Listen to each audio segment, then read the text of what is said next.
दोस्तों, जैसा आप लोग जानते हैं कि बिहार 7th फेज बीपीएससी की जो परीक्षा होने वाली है, वहां पर भारतीय स्वतंत्रता संग्राम के सबसे ज्यादा प्रश्न आने वाले हैं। तो देखिए, उसमें से 1857 क्रांति जो हुई थी, उसके बारे में कुछ सिलेक्टेड, कुछ मोस्ट इंपॉर्टेंट क्वेश्चन बहुत कम समय में हम पढ़ेंगे।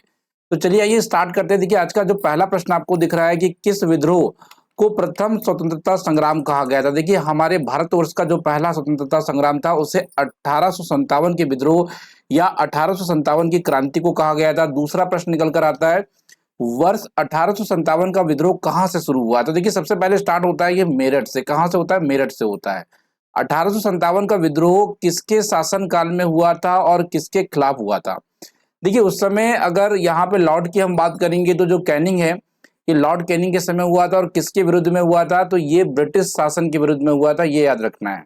1857 का विद्रोह में प्रमुख केंद्र कहाँ कहाँ थे? तो देखिए, दिल्ली था, कानपुर था, लखनऊ था, इलाहाबाद था, झांसी था और जगदीशपुर। ये प्रमुख केंद्र रहे हैं 1857 की क्रांति के। नेक्स्ट देखते हैं, 1857 की क्रांति का चिन्ह क्या था या सिंबल क्या था, ये आपसे पूछा जा सकता है। तो देखिए, कमल का फूल और रोटी। देखिए, कमल का फूल और रोटी जो थी 1857 की क्रांति का चिन्ह था, ये आपको याद रखना है। बंगाल का विभाजन कब और किसके द्वारा किया गया था? देखिए, 1905 में बंगाल का विभाजन होता है और ये किया गया था गवर्नर लॉर्ड कर्जन के द्वारा। गवर्नर लॉर्ड कर्जन के द्वारा किया गया था, याद रखना है। नेक्स्ट देखते हैं, भारत की राजधानी कलकत्ता से दिल्ली किस सन में स्थानांतरित हुई थी, आपको यह बताना है। देखिए, सन था 1911।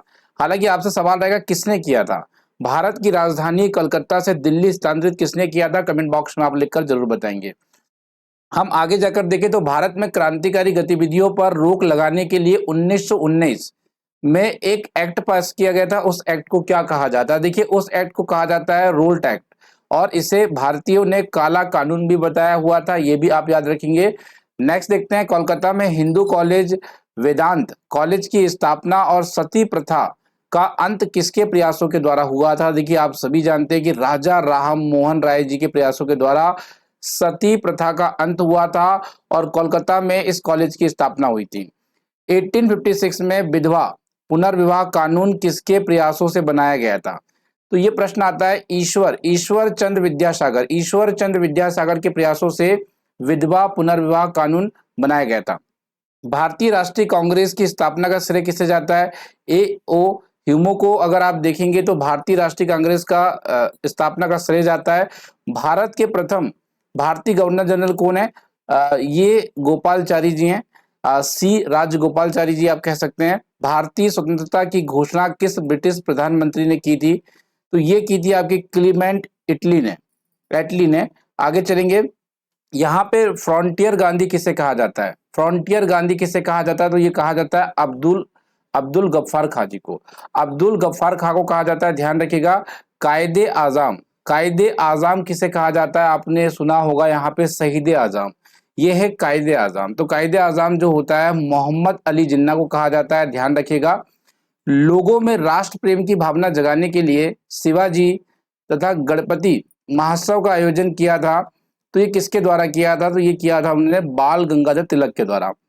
देखिए, ऐसे ही प्रश्न आपसे पूछे जाएंगे और ये सारे जो प्रश्न हम लोग लेकर आ रहे हैं, ये एनसीईआरटी और जो आपकी एससीईआरटी बुक होती है ना, उनमें से हमने पिकअप किया हुआ है। तो देखिए, इस सीरीज को जरूर देखिए और इसका अगर आपको पीडीएफ पाना है तो आप हमारे टेलीग्राम चैनल में जाकर इसका पीडीएफ ले सकते हैं। हालांकि यहाँ पे हम देखेंगे तो टेलीग्राम का लिंक डिस्क्रिप्शन बॉक्स में दिया है, या एजुकेशन फॉर यू लिखकर भी आप सर्च कर सकते हैं।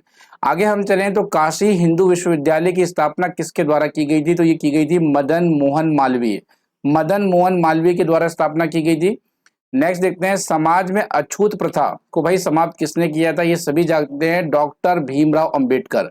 डॉक्टर भीमराव अंबेडकर ने यहाँ पर अछूत जो प्रथा थी उसे समाप्त किया था। यहाँ हम बात करेंगे खुदाई खिदमतगार के नाम से किसे जाना जाता है?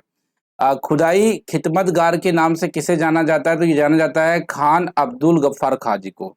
आगे चलते हैं, भगत सिंह, राजगुरु और सुखदेव को किस केस में फांसी की सजा सुनाई गई थी? तो देखिए, इन्होंने लाहौर षड्यंत्र केस में इन्हें फांसी की सजा सुनाई गई थी।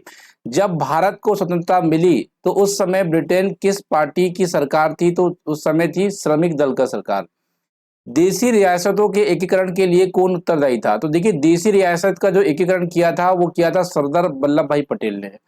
नेक्स्ट देखते हैं, जलियांवाला बाग अमृतसर में आयोजित सभा पर गोली किसने चलाई थी? सभी जानते हैं, ये बहुत ही दुखद घटना थी, जलियांवाला बाग हत्याकांड। अगर आप इसे कमेंट बॉक्स में लिखेंगे तो इसका एक डिटेल वीडियो आपको बनाकर दिया जाएगा। उस समय जो गोलियां चलाने का आदेश दिया था वो जनरल डायर ने दिया था।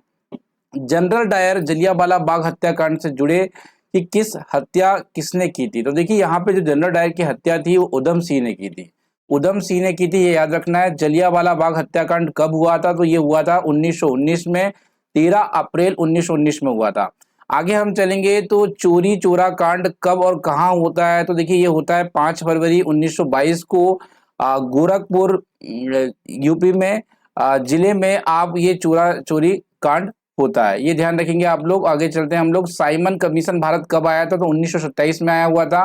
गांधी जी ने नमक कानून तोड़ने के लिए कब चले थे और दांडी कब पहुंचे थे? तो देखिए, ये चले थे 12 मार्च 1930 को और ये पहुंचते हैं भाई यहाँ पे 5 अप्रैल 1930 को। ये चले थे साबरमती आश्रम जो गुजरात में, वहां से चले थे और उसके बाद ये पहुंचते हैं मुंबई तट में, जो जिसे आप कहते हैं दांडी। अब देखिए, ये बताइएगा कितने दिन ये यात्रा चली? आपका प्रश्न, आपसे सवाल मेरा ये रहेगा, कितने दिन ये यात्रा चली, आपको ये बताना है। गांधी इराविन समझौता कब हुआ था? तो 5 मार्च 1931 को हुआ था। पूना समझौता कब हुआ था? 26 सितंबर 1932 को। गांधी जी और डॉक्टर भीमराव अंबेडकर में एक समझौता होता है, उसे आप पूना समझौता कहते हैं। भारत छोड़ो आंदोलन कब हुआ था? तो ये 8 अगस्त 1942 को होता है। भारत छोड़ो प्रस्ताव पारित होने पर के बाद गांधी जी को कहाँ कैद किया गया था? तो यहाँ पे आगा खां पैलेस में गांधी जी को कैद किया गया था। ये भी ध्यान रखने वाली बात है। किस योजना के फलस्वरूप भारत में विभाजन हुआ था? देखिए, यहाँ पे माउंट बैटन योजना थी। उसके तहत अगर आप देखेंगे तो भारत का यहाँ पर विभाजन हुआ था। भारत के प्रथम प्रधानमंत्री कौन थे? तो पंडित जवाहरलाल नेहरू थे। शायद इस प्रश्न को सभी जानते हैं। वल्लभ भाई पटेल, या आप कह सकते हैं सरदार की उपाधि किसने दी थी? तो इन्हें दिया हुआ था महात्मा गांधी जी ने। और ये मेरठ की औरतें जो थी, इन्होंने और महात्मा गांधी ने इन्हें सरदार वल्लभ भाई पटेल की उपाधि दी गई थी, या वल्लभ भाई पटेल को सरदार की उपाधि दी गई थी। प्रदर्शनी किसका उपांगम है? तो ये इंदिरा गांधी का उपांगम है, ये याद रखिएगा। सॉरी, उपनाम है, उपांगम नहीं, उपनाम है। प्रदर्शनी किसका उपनाम है? तो ये इंदिरा गांधी जी का है। भारत का बिस्मार्क किसे कहा जाता है? तो ये भैया कहा जाता है आपके सरदार वल्लभ भाई पटेल को। आगे चलते हैं। वह क्रांतिकारी कौन सा है जो बाद में महान योगी बन गए थे? तो देखिए, वो थे अरविंद घोष। अरविंद घोष ऐसे क्रांतिकारी थे जो बाद में एक महान योगी बने। शहीद आजम जिसकी हम बात कर रहे थे, ये सभी जानते हैं, भगत सिंह जी को कहा जाता है।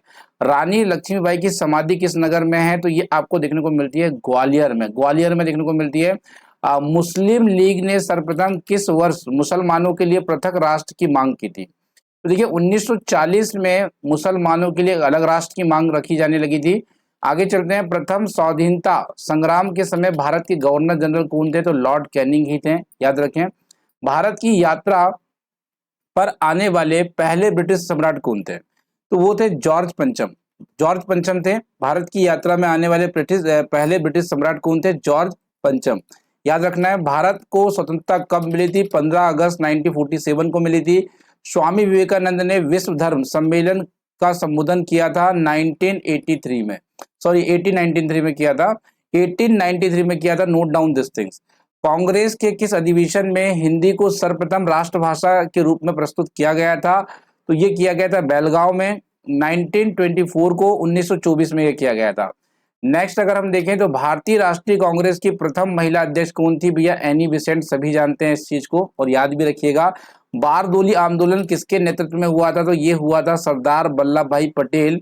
बारदोली आंदोलन हुआ था और बारदोली की आंदोलन की महिलाओं ने ही वल्लभ भाई पटेल को सरदार की उपाधि दी थी और गांधी जी ने, ये आप कह सकते हैं। देखिए, ये थे आपके टॉप 49 क्वेश्चन।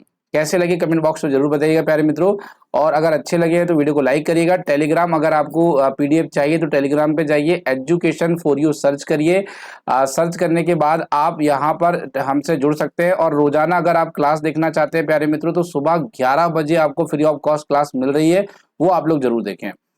साथ ही साथ ये एजुकेशन फॉर यू का यूट्यूब चैनल है जिसे आप सब्सक्राइब जरूर करें। तो दोस्तों, मुलाकात करेंगे आपसे कल अगले वीडियोस में। आज के लिए इतना ही। जुड़ने के लिए बहुत बहुत धन्यवाद।